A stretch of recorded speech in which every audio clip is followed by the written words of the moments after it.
यह कहानी बहुत पुरानी है। मगध देश की जनता में आतंक छाया हुआ था। अंधेरा होते ही लोग घरों से बाहर निकलने की हिम्मत नहीं जुटा पाते थे। कारण था अंगुलीमाल। अंगुलीमाल एक खूंखार डाकू था जो मगध देश के जंगलों में रहता था।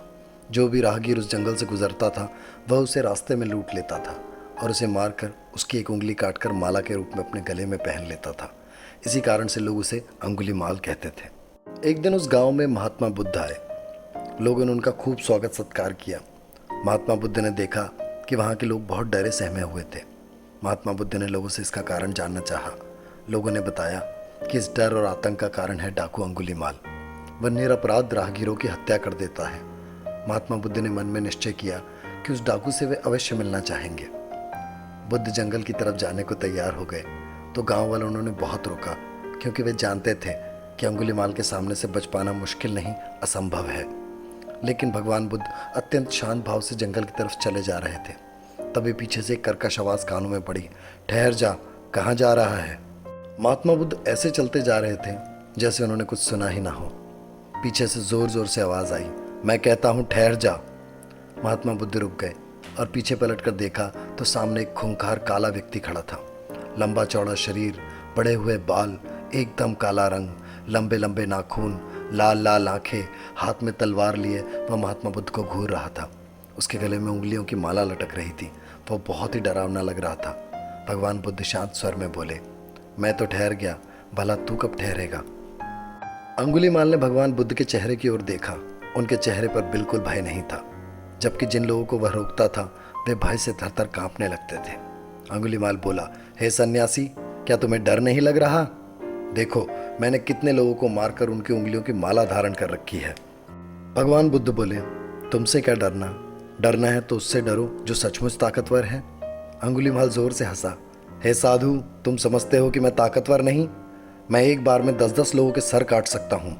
भगवान बुद्ध बोले, यदि तुम सच में ताकतवर हो तो जाओ, उस पेड़ के 10 पत्ते तोड़ लाओ। अंगुलीमाल ने तुरंत 10 पत्ते तोड़े और बोला, इसमें क्या है, कहो तो मैं पूरा पेड़ उखाड़ लाऊं। भगवान बुद्ध बोले, नहीं, पेड़ उखाड़ने की जरूरत नहीं है।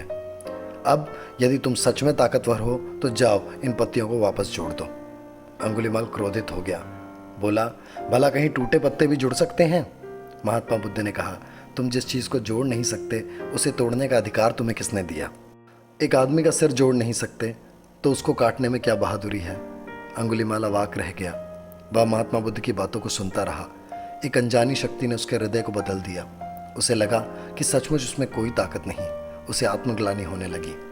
वह महात्मा बुद्ध के चरणों में गिर पड़ा और बोला, हे महात्मा, मुझे क्षमा कर दीजिए, मैं भटक गया था, आप मुझे अपनी शरण में ले लीजिए। भगवान बुद्ध ने उसे अपनी शरण में लिया और अपना शिष्य बना लिया। दोस्तों, हमारी असल जिंदगी में कोई इंसान कितना भी बुरा क्यों ना हो, अगर आप अपनी अच्छाइयाँ नहीं छोड़ते हैं तो वो आपका कुछ नहीं बिगाड़ सकता। सत्य और धर्म के आगे हर बुराई को झुकना पड़ता है। परेशानियों और मुसीबतों को सामने देखकर डरना और घबराना बेकार है। शांत मन से उनका सामना करें। यदि आपका मन शांत है तो आप जीवन में कोई भी लड़ाई जीत सकते हैं। जैसे अशांत पानी में आप पानी के तल को नहीं देख सकते, उसी प्रकार अशांत मन में आप अपने जीवन के सत्य को नहीं देख सकते। सबसे ज़रूरी है अपना मन शांत रखना। सो अपना मन शांत रखें, आप किसी भी दुविधा को पार कर जाएंगे। आज की दौड़ भाग भरी जिंदगी में यह बहुत ज़रूरी है कि आप खुद को पाएं, शांत रहें। खुद से जीतने की जिद है, मुझे खुद को ही हराना है। मैं भीड़ नहीं हूँ दुनिया की, मेरे अंदर एक ज़माना है।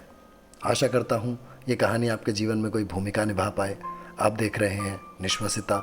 ऐसी ही प्रेरक कहानियों के लिए जुड़े रहें निश्वसिता से। शेयर करें, सब्सक्राइब करें ताकि ये प्रेरणा सब तक पहुँचे। धन्यवाद।